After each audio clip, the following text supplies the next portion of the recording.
Hello everyone. हम लोगों ने स्टार्ट किया था रासायनिक अभिक्रियाएं एवं समीकरण, और जो लास्ट टॉपिक देखा था वो था क्रियाशीलता श्रृंखला, है ना। यही देखा था कि जो हमारा पोटेशियम है वो सबसे ज़्यादा क्रियाशील है, उसके बाद sodium, calcium, magnesium, aluminium, zinc, iron, फिर देखा था हाइड्रोजन, कॉपर, फिर देखा हम लोगों ने मरकरी देखा, सिल्वर देखा, ठीक है। उसके बाद गोल्ड देखा, फिर प्लेटिनम देखा, ठीक है। ये था श्रेणी, और मैंने कहा था कि इसका आगे यूज़ होने वाला है, ठीक है। जस्ट देखना अभी इसी में इसका यूज़ होने वाला है।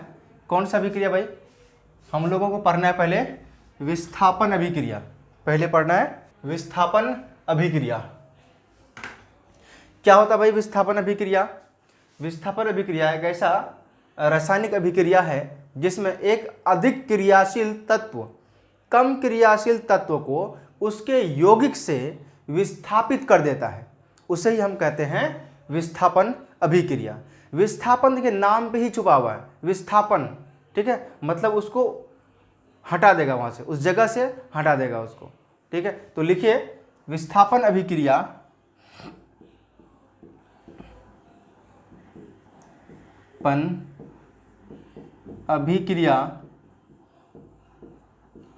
एक रासायनिक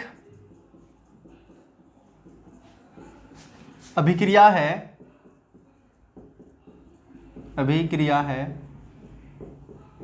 जिसमें एक अधिक क्रियाशील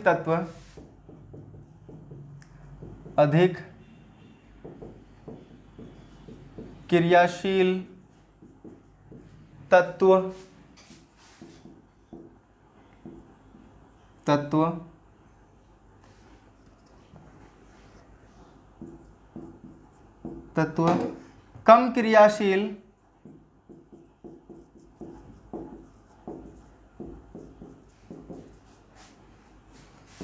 तत्व को उसके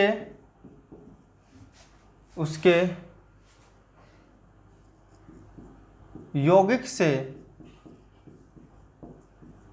विस्थापित कर देता है,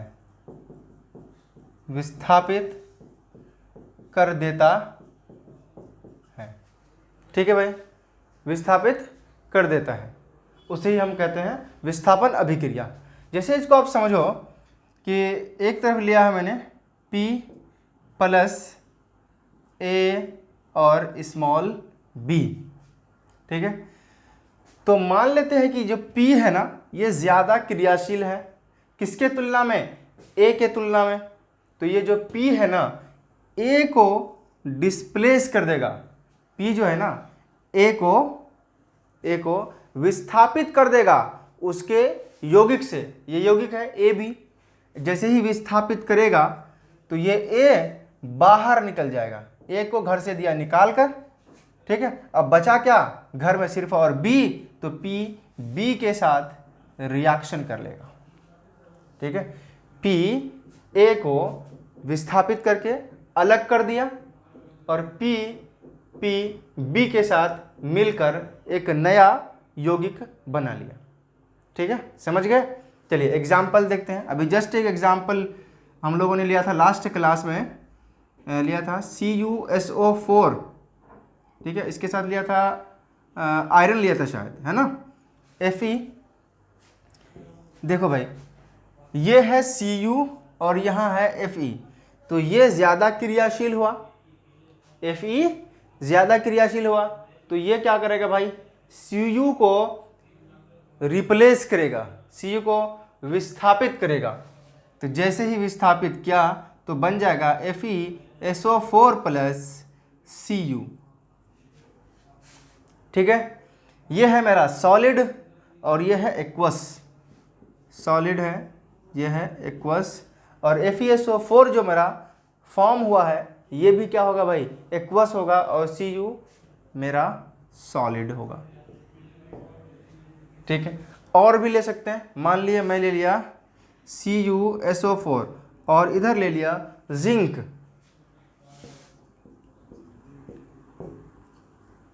ठीक है। Zn कहाँ पर है, ये उससे भी ऊपर है, ये तो और भी डिस्प्लेस करेगा भाई Cu को, तो ZnSO4 प्लस Cu। ठीक है। अच्छा एक और लेते हैं, मान लो कि इसको बदल लिए, CuCl2 लिया आप, ठीक है, और यहाँ पर ले लिया हम लोगों ने मान लो Na ले लिया, ठीक है, या Pb ले लिया, कुछ भी ले लें, मान लो मैं ले लिया Pb, लेड ले लिया, तो ये बनाएगा PbCl और फॉर्म होगा इधर, अकेला रह जाएगा Cu को उसके घर से बाहर निकाल देगा, इसका वैलेंसी 2 होता तो यहाँ लगा दीजिए 2, है ना। ये क्या भाई सॉलिड है, और ये CuCl2 एक्वस है, एक्वस, और ये जो बना ये भी बनेगा एक्वस, और ये सॉलिड। ठीक है, तो ये कहानी है विस्थापन अभिक्रिया की। अब हम लोग देखेंगे द्विविस्थापन अभिक्रिया। लिखिए इसको।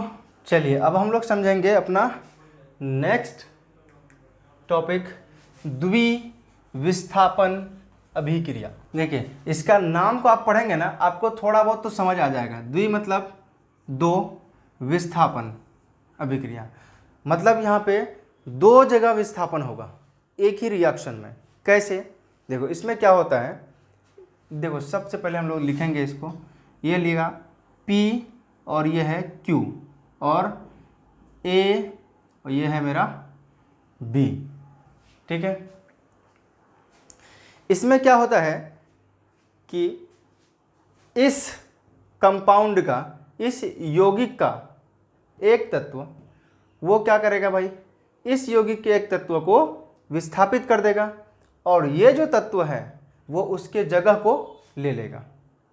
क्या है कि मान लीजिए कि यहाँ पर दो यौगिक या दो कुछ भी पदार्थ को रिएक्ट कराया है, तो उसमें क्या है कि एक जो पदार्थ है, जो क्रियाशील पदार्थ है, वो दूसरे को उसके यौगिक से विस्थापित कर देता है। विस्थापित कर दिया, विस्थापन में क्या था, वहाँ पे एक ही था, दूसरा कोई भी यौगिक नहीं था। ठीक है, एक ही यौगिक था और दूसरा एक तत्व था सिंगल, तो वो तत्व अकेला रह जाता था बाहर होके। लेकिन अब वो अकेला नहीं रहेगा, क्यों, क्योंकि और भी कोई है जो उसके साथ वो रह सकता है। कैसे, ये जो P है A को डिस्प्लेस किया, A को विस्थापित किया, तो A क्या करेगा बेचारा, ये सोचेगा चलो भाई तुम चलो उसके साथ, मैं इसके साथ चला जाता हूं। ठीक है, तो P चले जाएगा B के साथ और A आ जाएगा Q के साथ। यही है मेरा द्विविस्थापन अभिक्रिया। होगा ये कि ये जो P है B के साथ आ जाएगा, तो P B हो जाएगा, और A जो है वो Q के साथ आ जाएगा, हो जाएगा A Q। ठीक है, यही है द्विविस्थापन अभिक्रिया। कैसे लिखेंगे इसको, द्विविस्थापन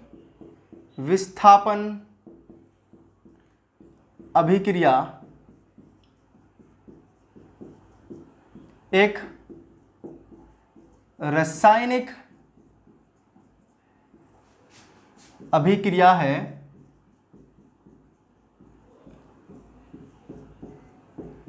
जिसमें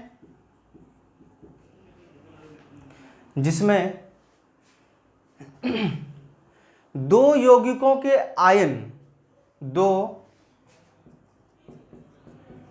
यौगिकों के आयन, दो यौगिकों के आयन स्थान बदलते हैं, स्थान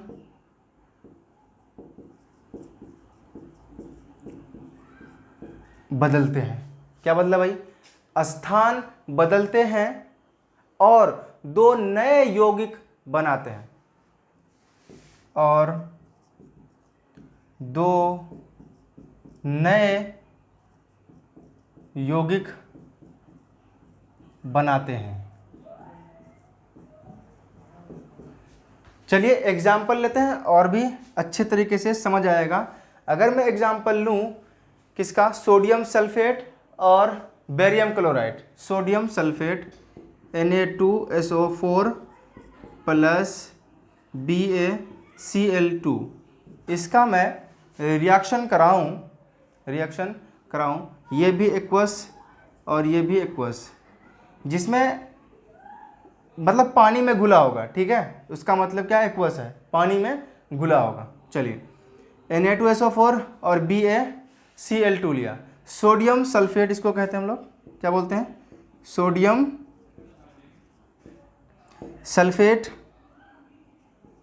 सल्फेट और बेरियम क्लोराइड,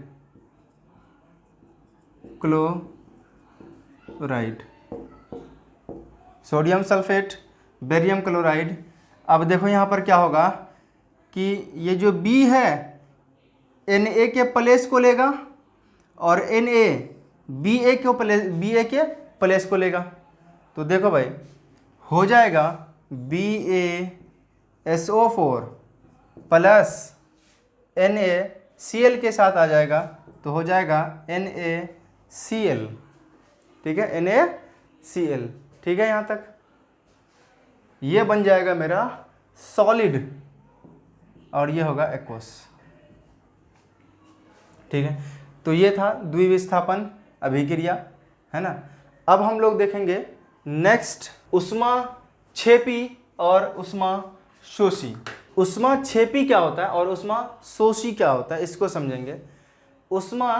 ऊष्माक्षेपी होता है अभिक्रिया के दौरान, ठीक है, अभिक्रिया के दौरान, या कहते हैं ऐसी रासायनिक अभिक्रिया जिसमें पदार्थ बनने के दौरान ऊष्मा रिलीज होता है, ठीक है, ऊष्मा रिलीज होता है या ऊष्मा उत्पन्न होता है, तो उसको हम लोग कहते हैं ऊष्माक्षेपी।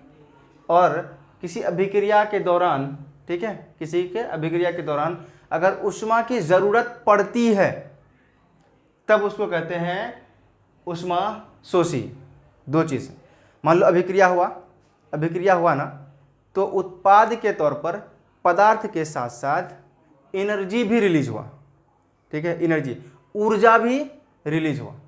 अच्छा, एक ये केस हुआ। दूसरा केस ये है कि अगर हम किसी को अभिक्रिया करते हैं, ठीक है, दो या दो से अधिक अगर कोई भी तत्व पदार्थ है उसका हम अभिक्रिया करते हैं, तो उसको अभिक्रिया करने के लिए क्या चाहिए भाई, ऊर्जा चाहिए, तब कहेंगे हम लोग इंडोथर्मिक, यानी कि ऊष्माशोषी कहेंगे। देखो ऊष्मा, ये हो गया इंडोथर्मिक और ये हो गया एक्सोथर्मिक। लिखता हूं और भी बेहतर तरीके से समझ आएगा। ऐसी अभिक्रियाएं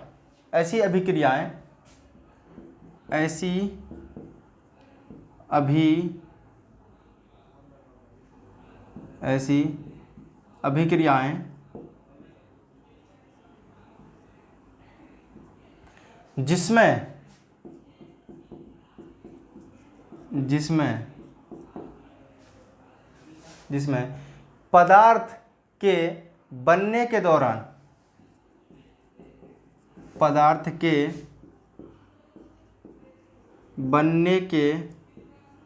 दौरान ऊर्जा रिलीज होता है,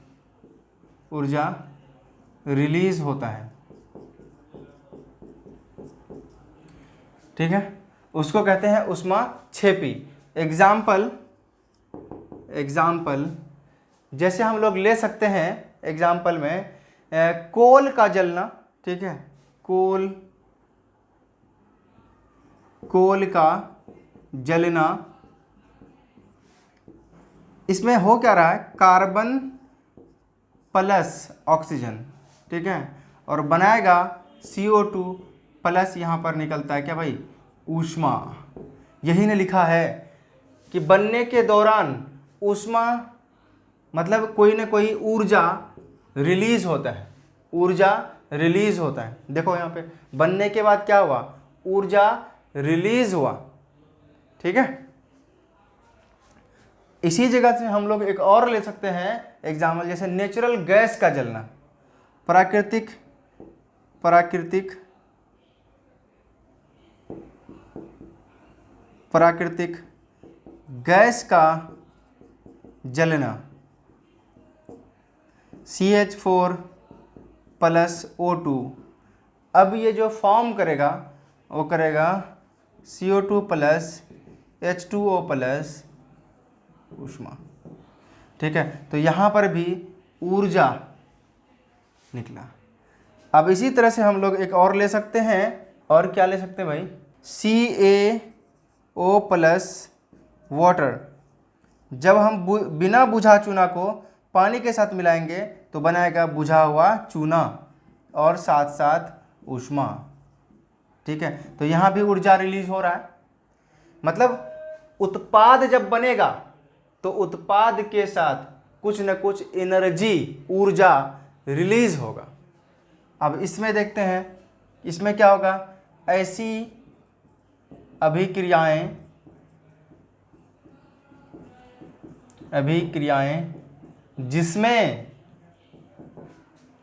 जिसमें पदार्थ बनने के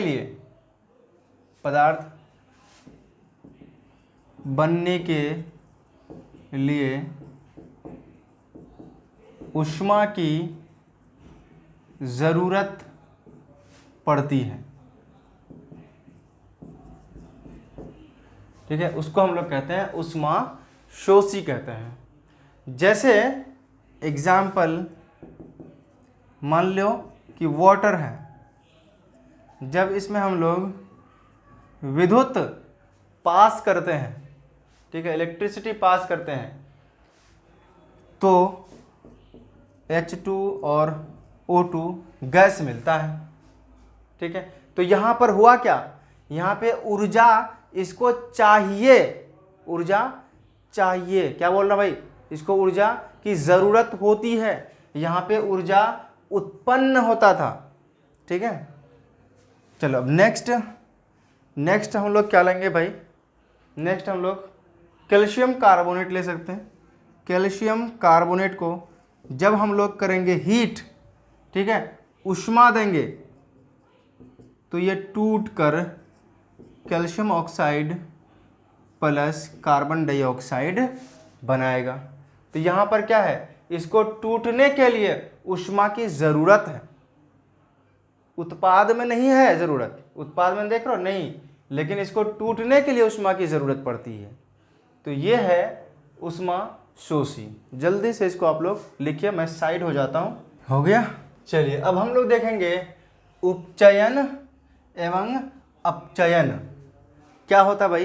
देखिए पहले इसका इंग्लिश टर्म लिख लो, ये है भाई ऑक्सीडेशन और ये है रिडक्शन। ऑक्सीडेशन एंड रिडक्शन, उपचयन एवं अपचयन। इसमें होता क्या है, इसमें होता यह है कि जब बात करेंगे हम लोग ऑक्सीडेशन की यानी कि उपचयन की, और एक तरफ है मेरा उपचयन और अपचयन। इसमें होता क्या है कि कोई भी रिएक्शन में, कोई भी अभिक्रिया में, ठीक है, अगर किसी तत्व के साथ ऑक्सीजन जुड़ता है या हाइड्रोजन निष्कासित होता है, बाहर निकलता है, लॉस होता है, उसको हम लोग कहते हैं ऑक्सीडेशन यानी कि उपचयन। और इसका अपोजिट इसमें क्या लिखा कि ऑक्सीजन जुड़ता है और हाइड्रोजन निष्कासित होता है। ठीक है, और इसमें क्या होगा, इसमें ऑक्सीजन का, यहाँ ऑक्सीजन जुड़ रहा था, यहाँ ऑक्सीजन निष्कासित होगा, और हाइड्रोजन का संयोजन होगा, हाइड्रोजन जुड़ेगा। लिखते हैं पहले इसको, ठीक है, क्योंकि दोनों एक जैसा सुनने में लगता है तो हो सकता है कन्फ्यूजन हो, तो पहले लिखते हैं इसको भाई। ऑक्सीडेशन के लिए यानी कि उपचयन के लिए लिखना है आपको, इस प्रक्रिया में, इस अभिक्रिया में क्या लिख दिया भाई, इस अभिक्रिया क्रिया में ऑक्सीजन का संयोजन, ऑक्सीजन मीन्स O2 का संयोजन या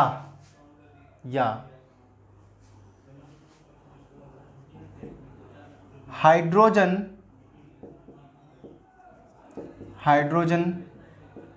का निष्कासन,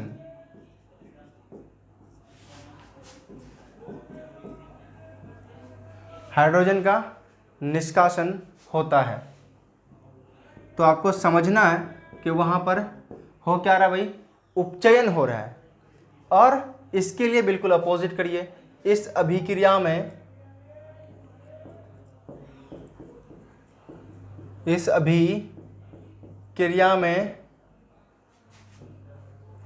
ऑक्सीजन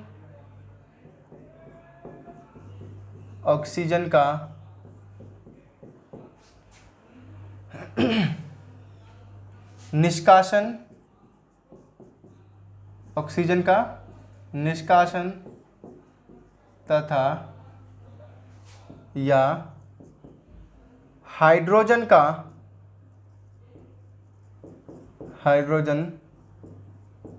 का संयोजन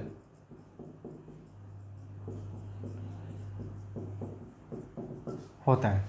ठीक है, ऑक्सीजन का एडिशन मीन्स ऑक्सीजन का संयोजन और हाइड्रोजन का निष्कासन तो उपचयन, और ऑक्सीजन का निष्कासन और हाइड्रोजन का संयोजन तो फिर हो जाएगा वो अपचयन।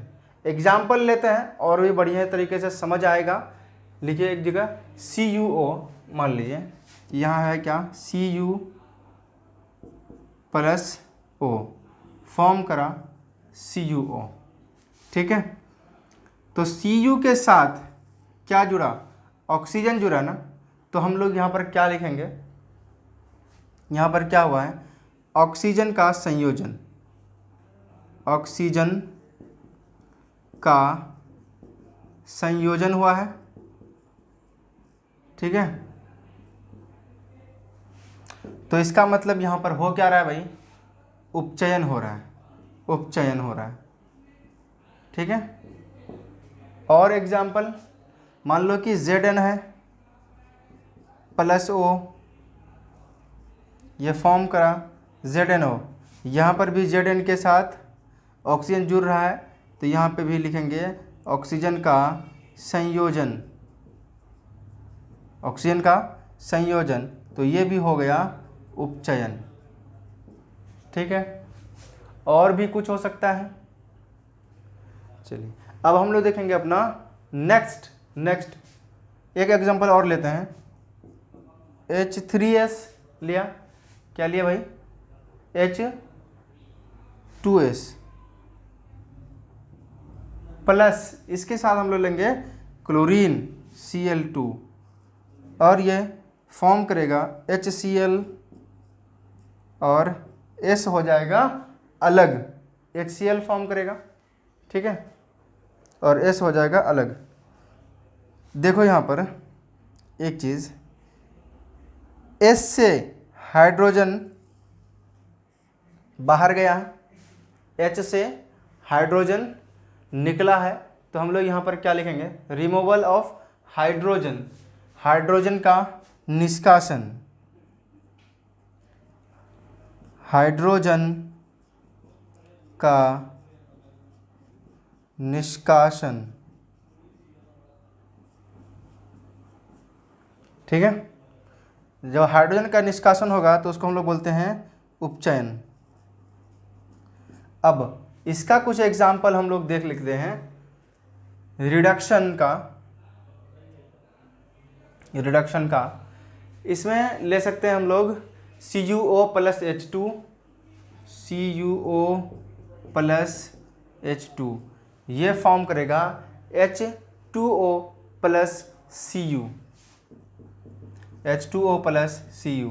देखो भाई हाइड्रोजन ज़्यादा अभिक्रियाशील है किससे, Cu से, तो इसको रिप्लेस कर दिया, ठीक है।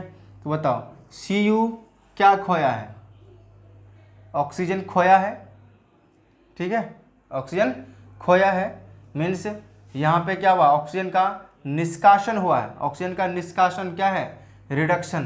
तो लिखेंगे ऑक्सीजन का निष्कासन, ठीक है, ऑक्सीजन का निष्कासन होता है अपचयन, ठीक है।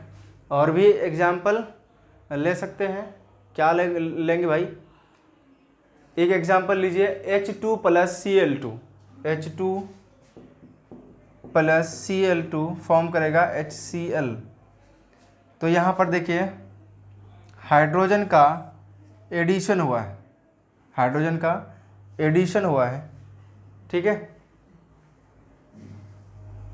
किसके साथ, Cl के साथ। तो लिखेंगे हाइड्रोजन का संयोजन H2, इसको हम लोग बोलते हैं अपचयन, ठीक है। चलो अच्छा, जिस रिएक्शन में अगर ये दोनों चीज़ दिखे, उपचयन और अपचयन, तब क्या, देखो भाई Cu और H2 इसमें दोनों चीज़ दिखेगा आपको।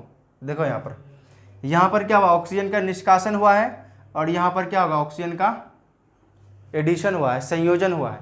एक जगह संयोजन है, एक जगह निष्कासन है। तो बताओ दोनों चीज़ यहाँ मौजूद नहीं हो गया, दोनों चीज़ हुआ। तो अगर ये दोनों एक जगह लो, एक जगह, तो इसको हम लोग बोलते हैं रेडॉक्स, क्या बोलते भाई, रेडॉक्स अभिक्रिया बोलते हैं। एग्जाम्पल देखो भाई, CuO प्लस H2 फॉर्म किया H2O प्लस Cu। एक तो यहाँ पे एक दिख रहा है कि ऑक्सीजन का यहाँ पर रिमूवल हुआ है, ऑक्सीजन का निष्कासन हुआ है, ऑक्सीजन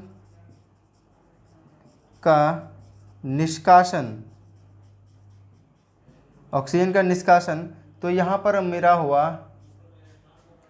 अपचयन हुआ। और इधर देखो यहाँ पे ऑक्सीजन जुड़ा है, तो लिखेंगे संयोजन, ऑक्सीजन का संयोजन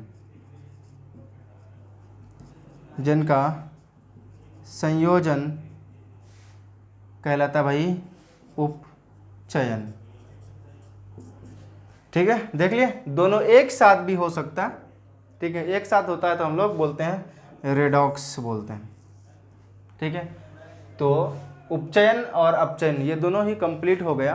अब हम लोग देखेंगे अपना नेक्स्ट टॉपिक, साइड हो जाता हूँ, इसको लिख लो आप लोग। चलिए हो गए। चलिए अब हम लोग समझेंगे संक्षारण। संक्षारण क्या होता है भाई, जिसको हम लोग कहते हैं कोरोजन,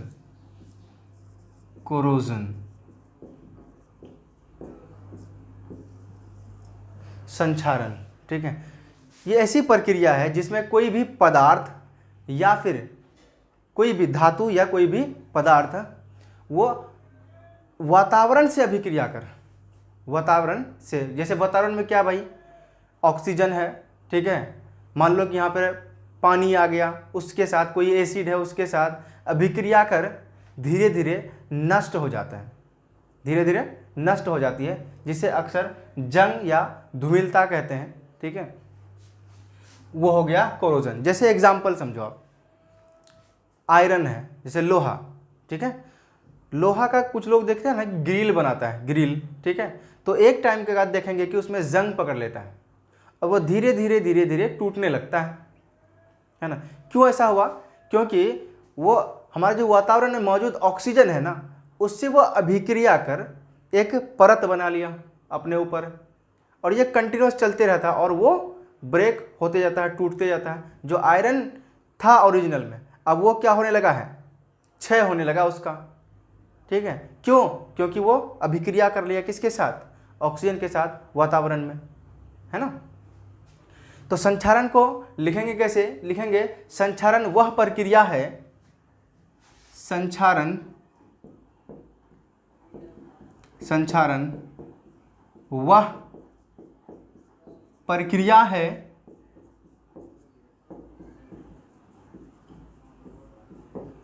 जिसमें धातु और अन्य पदार्थ, धातु और अन्य पदार्थ, धातु और अन्य पदार्थ अपने वातावरण के साथ रासायनिक अभिक्रिया कर, अपने वातावरण के साथ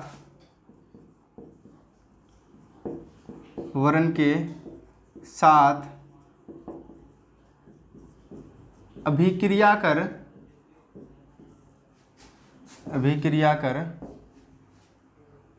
अपने वातावरण में के साथ अभिक्रिया कर या अभिक्रिया के कारण धीरे धीरे नष्ट हो जाते हैं, के कारण धीरे धीरे नष्ट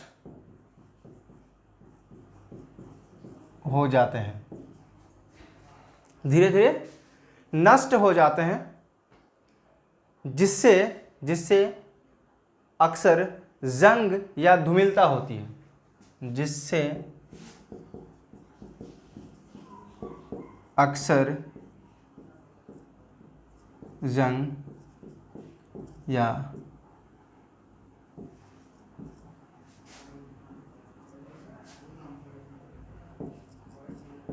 धूमिलता होती है। अभी समझेंगे जंग और धूमिलता है क्या। जैसे देखते हैं ना कभी कभी चांदी, सिल्वर, उस पर ब्लैक कोटिंग आ जाता है, ब्लैक परत आ जाता है, और जब हम लोग जाते हैं कहाँ, उस शॉप पर जाते हैं और कहते हैं कि भाई ये ब्लैक जो लेयर है, परत है, इसको हटा दो। अब ये चीज़ हम लोग करते हैं ना कंटिन्यूअस, तो देखेंगे कि उसका जो मास है, द्रव्यमान है, वो धीरे धीरे कम हो रहा है। ठीक है, धीरे धीरे कम हो रहा है। क्यों भाई? क्योंकि वो भी अब धूमिल हो गया है, धूमिल हो गया है। क्यों? क्योंकि वो भी सल्फर कंपाउंड के साथ, सल्फर यौगिक के साथ रिएक्शन करके ऊपर एक परत बना लेता है। कौन? सिल्वर। इसका एग्जाम्पल अभी लिखेंगे हम लोग। चलिए पहला एग्जाम्पल, इसको पहले एक मरतबा पढ़ लीजिए। संक्षारण वह प्रक्रिया है जिसमें धातु और अन्य पदार्थ अपने वातावरण के साथ अभिक्रिया कर, वातावरण के साथ अभिक्रिया कर धीरे धीरे नष्ट हो जाते हैं। वातावरण में क्या है भाई? क्या है यहाँ पर? पानी है या फिर हवा है, सल्फर, जो भी गैसेस हैं, यहाँ पे जो भी गैसेस हैं उसके साथ अभिक्रिया कर धीरे धीरे नष्ट हो जाते हैं। पहला सिंपल एग्जाम्पल, लोहे में जंग लगना, लोहे में जंग लगना। जब लोहे पे जंग लगता है तो उसके ऊपर किस तरह का कोटिंग हो जाता है, किस तरह का परत आ जाता है? लाल भूरे रंग का, लाल भूरे रंग का। और दूसरा हम लोग लेंगे चांदी का धूमिल होना, चांदी का धूमिल होना। इसमें क्या होता है कि जो चांदी है वह सल्फर यौगिक के साथ, ठीक है, सल्फर यौगिक के साथ प्रतिक्रिया करता है। तो हम लोग लिखेंगे चांदी का हवा में मौजूद, चांदी का हवा में मौजूद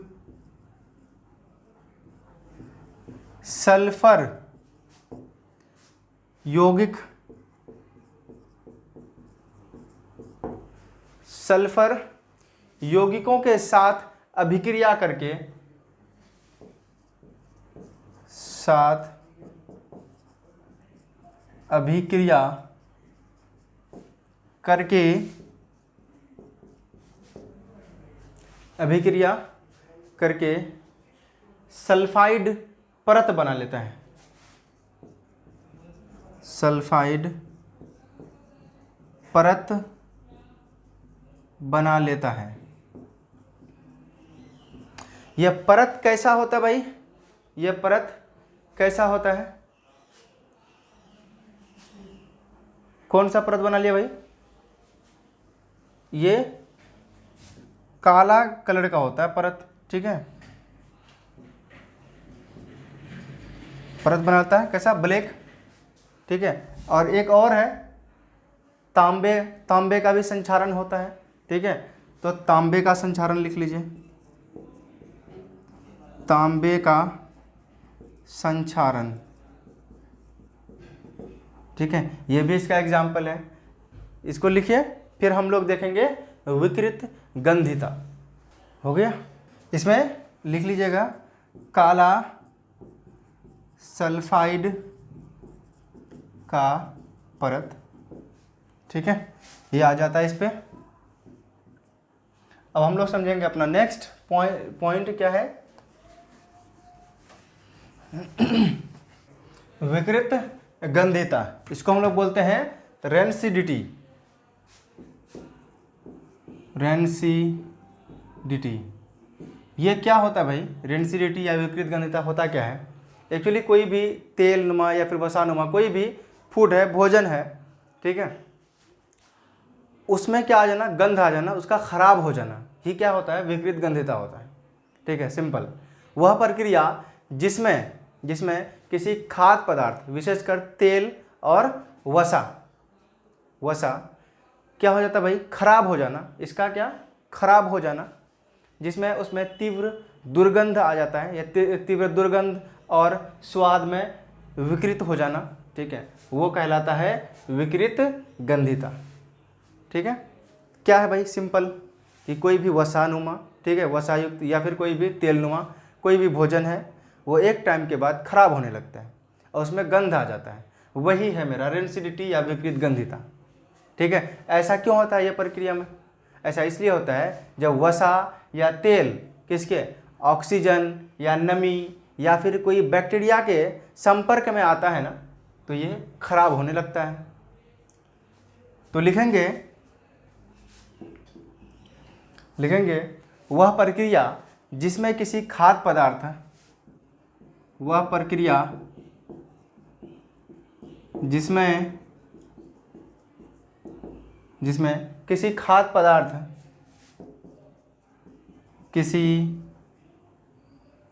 खाद्य पदार्थ जिसमें किसी खाद्य पदार्थ विशेषकर वसा और तेल, विशेषकर वसा और तेल, विशेषकर वसा और तेल का बासी या खराब हो जाना, बासी या खराब, बासी या खराब हो जाना, जिससे उनमें तीव्र दुर्गंध, जिससे उनमें तीव्र दुर्गंध और विकृत आ जाती हैं।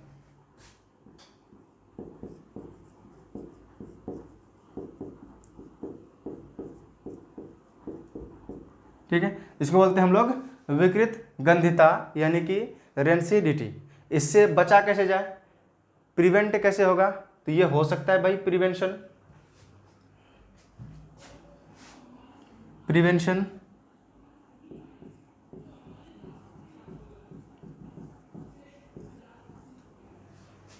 ठीक है भाई। विकृत गंधिता को रोकने का तरीका ये भी लिख सकते हैं, विकृत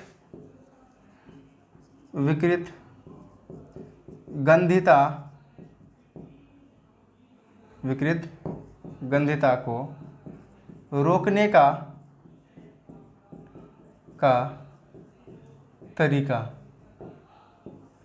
कैसे इसको रोक सकते हैं विकृत गंधिता को? या तो कोई भी चीज़ हवा बंद कंटेनर में रखेंगे, ठीक है, जिसमें कोई ऑक्सीजन का, कोई हवा का संपर्क ना रहे, तो लिखेंगे हवा बंद, ठीक है, हवा बंद कंटेनर में, हवा बंद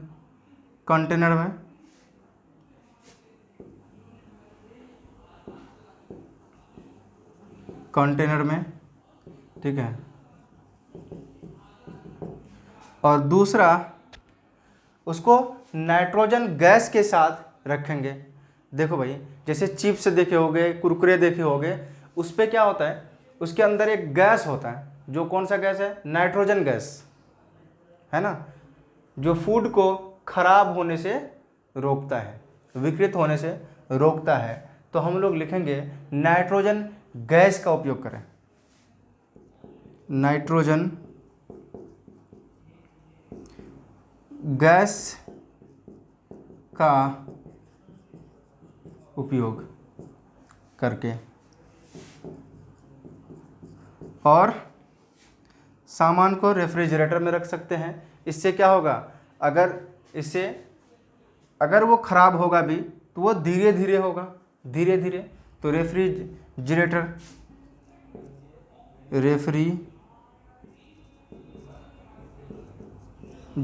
में यूज़ करेंगे, रेफ्रिजरेटर का यूज़ करेंगे। और कुछ एंटीऑक्सीडेंट आता है, उसको मिलाएंगे, एंटीऑक्सीडेंट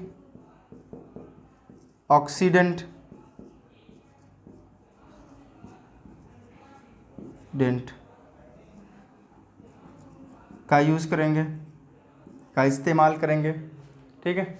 इसमें होता क्या है, ये ऑक्सीकरण की प्रक्रिया को धीमा करता है, ये ऑक्सीकरण की प्रक्रिया को धीमा करता है। मतलब फूड लेट से खराब होगा, जो भोजन है वो देर से खराब होगा, ठीक है। और एक आता है इसका नाम BHT, ठीक है। ये क्या है, एक एंटीऑक्सीडेंट है, इसका यूज़ हम लोग कर सकते हैं, ठीक है। चलिए अब हम लोग नेक्स्ट देखेंगे, कुछ क्वेश्चन है, लेकिन उससे पहले संक्षारण को कैसे बचाएं, संक्षारण से कैसे बचाएं, ठीक है, वो हम लोगों ने नहीं देखा था, थोड़ा सा देख लीजिए, ठीक है। संक्षारण जंग को कैसे रोकें, ठीक है, जंग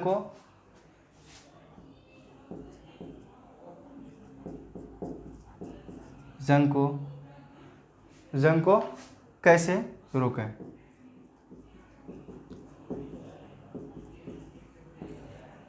ठीक है, प्रिवेंट कर सकते हैं। कैसे प्रिवेंट कर सकते हैं भाई, कैसे प्रिवेंट कर सकते हैं? उसको हम लोग पेंटिंग करके, ग्रीजिंग करके, ठीक है, या गैल्वेनाइजेशन करके, या फिर क्रोमियम प्लेटिंग करके, इससे हम लोग उसको बचा सकते हैं। किससे भाई, कैसे लिखेंगे? हम लोग लिखेंगे धातु के संक्षारण को, धातु के संक्षारण को, देखो भाई जहाँ संक्षारण पढ़ाए थे ना, वहाँ पे एक पॉइंट और ऐड कर लीजिएगा। क्या है? धातु के संक्षारण को पेंटिंग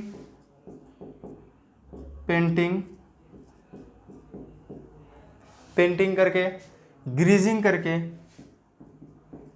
ग्रीजिंग,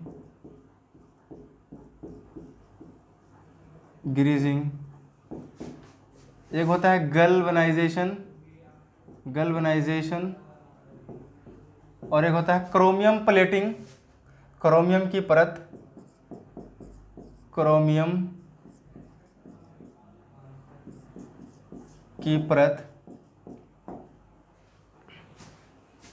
ठीक है, क्रोमियम की परत।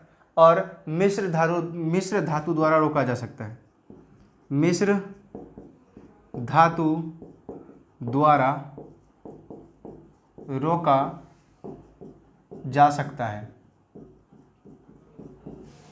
ठीक है, देखो जब देखे होगा ना बहुत लोगों का जो ग्रिल लगा हुआ है बाहर कहीं पे, जो क्या है भाई ऑक्सीजन के हवा के कांटेक्ट में है, ठीक है, तो उसमें पेंटिंग कर दिया जाता है। क्यों पेंटिंग किया जाता है? ताकि जो हवा और जो लोहा है, ठीक है, उसके बीच कोई भी संपर्क ना हो, उस संपर्क को वो काटता है। कौन? पेंटिंग, ताकि उसमें जंग ना लगे। इसी तरह से ग्रीजिंग करके बचा सकते हैं। गैल्वेनाइजेशन, गैल्वेनाइजेशन क्या होता है भाई? गैल्वनीकरण वह प्रक्रिया है जिसमें लोहे या इस्पात पर जिंक की एक परत चढ़ाई जाती है। ठीक है, अगर हम जिंक का परत चढ़ाते हैं ना, उसको हम लोग बोलते हैं गैल्वेनाइजेशन। तो इसमें लिख सकते हैं गैल्वनीकरण, इसको गैल्वनीकरण भी बोलेंगे, गैल्वनीकरण। तो लिखेंगे गैल्वनीकरण, गैल्वनीकरण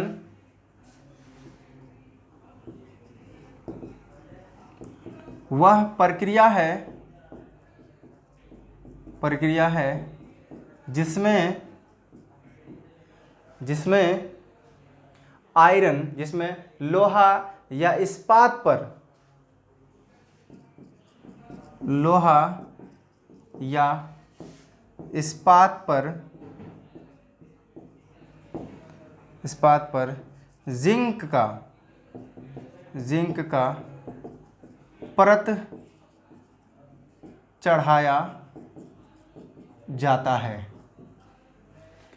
जिंक का परत चढ़ाया जाता है ताकि जंग से बचाया जा सके, जंग से बचाया जा सके। ठीक है, और नेक्स्ट है क्रोमियम प्लेटिंग। मतलब इसमें भी क्या होगा कि लेयर चढ़ाया जाएगा, परत चढ़ाया जाएगा, किसका? क्रोमियम का, ताकि जो उसके नीचे जो धातु है वो उसका क्षय ना हो। उसी तरह से अगर मिश्र धातु बनाते हैं तो भी मिश्र धातु का जो क्षय है ये बहुत ही स्लो होता है। ठीक है, जैसे स्टेनलेस स्टील है, उसमें कई धातु मिल करके उसको बनाया गया है। ठीक है, ये हो गया कहानी। चलिए अब हम लोग देखेंगे अपना नेक्स्ट, लिख लीजिए इसको, लिख लिए। अब हम लोग कुछ क्वेश्चन देख लेते हैं। क्वेश्चन है, जब लोहे की कील को कॉपर सल्फेट के विलयन में डुबाया जाता है तो विलयन का रंग क्यों बदल जाता है? देखो भाई क्या है, जब लोहे की कील को किस में डुबाया जाता है? कॉपर सल्फेट के विलयन में। पहले इसको लिखो कि लोहे का कील है तो मतलब Fe है, ठीक है, और किस में? कॉपर सल्फेट CuSO4, इसमें मिलाया जाता है तो क्या होगा? देखो भाई सिंपल बात है, कॉपर सल्फेट का जो कलर होता है वो होता है ब्लू कलर, ठीक है, नीला कलर होता है, नीला रंग होता है। और एक चीज़ आपको पता है कि Fe आयरन जो है वो ज़्यादा क्रियाशील है, तो कॉपर को हटा देगा उसके यौगिक से और बनाएगा FeSO4। भाई यहाँ तो हमारा पदार्थ है वही दूसरा बन गया ना, ठीक है। तब यहाँ पर क्या होगा? यहाँ पर इसका कलर चेंज इसलिए हो रहा है क्योंकि इसका कलर पहले इसका कलर नीला था CuSO4 का, लेकिन इसके उस पर डुबाने पर, किसमें? कॉपर सल्फेट के विलयन में डुबाने पर ये इसका कलर चेंज हो जाएगा। कैसा कलर हो जाएगा? अब ये ग्रीन, हरा कलर का हो जाएगा ये, ठीक है, हरा कलर का हो जाएगा। इसीलिए कलर चेंज होता है एक्चुअली, ठीक है। देख रहा हो कलर क्यों चेंज हो रहा है? इस वजह से, क्योंकि पहले ये नीला था, आयरन इसमें डालेंगे ना तो ये उसको अगर डिस्प्लेस करता है, ठीक है, विस्थापित करता है, तो ये कलर कैसा बना लेता है? हरा कलर बना लेता है। इसको लिख लीजिए, जब लोहा को कॉपर सल्फेट के घोल में मिलाया जाता है, कॉपर सल्फेट के घोल में मिलाया जाता है,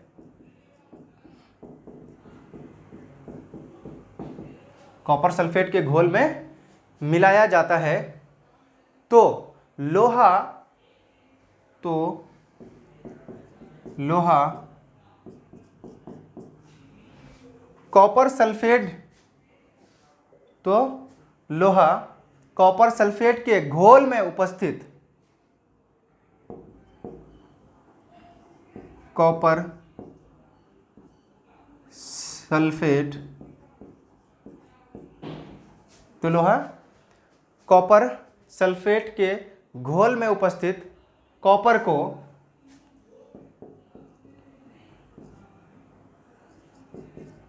घोल में उपस्थित कॉपर को विस्थापित कर देता है।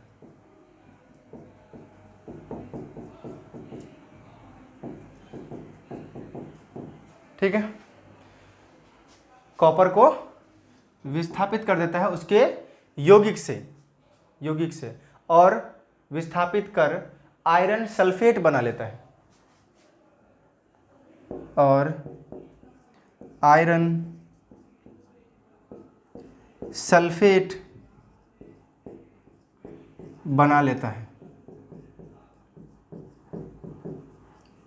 आयरन सल्फेट बनाता है या बना लेता है, जो हरा रंग का होता है, हरा रंग का होता है। ठीक है भाई, रिएक्शन तो लिख ही दिए, या तो पहले रिएक्शन लिख लो या तो पहले इसको लिखना फिर नीचे लाके इसके रिएक्शन को लिख दीजिए, वो तो समझाने के लिए मैं ऊपर लिखा। ठीक है, तो इसमें हो क्या रहा है कि जो आयरन जब इसको इसके विलयन में डाला जाता है तो ये कॉपर सल्फेट में से कॉपर को विस्थापित कर देता है और बना लेता है आयरन सल्फेट,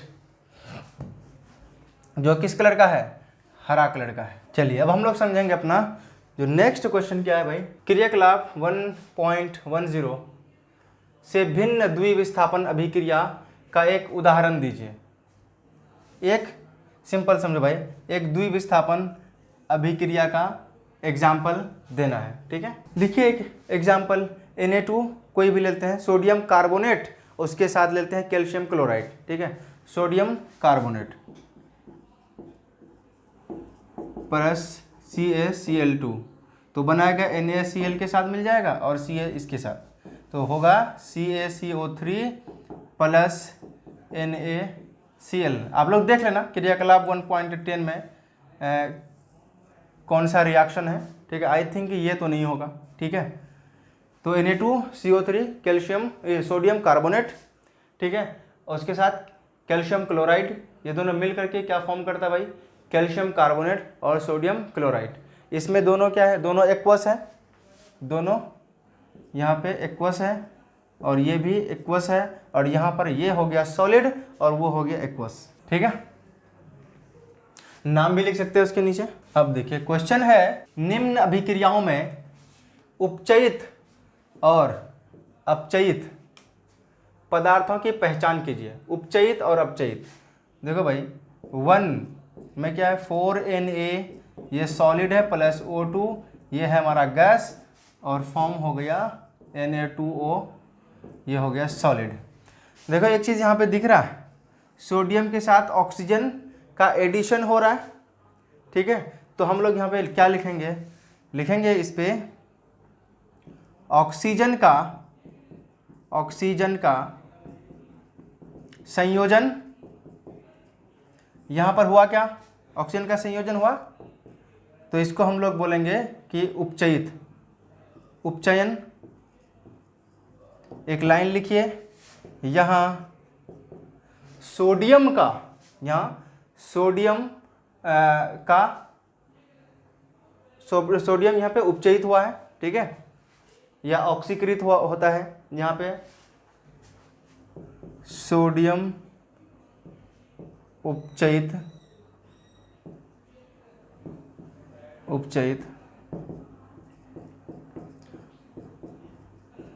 हुआ है या होता है। ठीक है, दूसरा CuO सॉलिड प्लस H2, और ये क्या भाई गैस Cu, और ये भी सॉलिड और साथ साथ H2O, ये मेरा क्या है, लिक्विड है, द्रव है, और ये सॉलिड है, ठोस है, ये गैस है। यहाँ पर देखो Cu से ऑक्सीजन का निष्कासन हुआ है, तो लिखेंगे ऑक्सीजन का निष्कासन। ठीक है, तो ये हो गया क्या भाई, अपचयित हो गया, निष्कासन हुआ। और यहाँ पर देखो भाई, यहाँ पे ऑक्सीजन का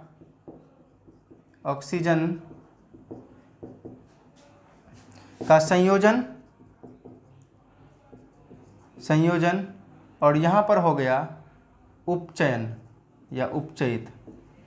तो लिख देंगे नीचे एक लाइन पे कि यहाँ पर CuO का अपचयित हुआ है, यहाँ पे CuO अपचयित हुआ है और H2 का यहाँ पर उपचयन हुआ है।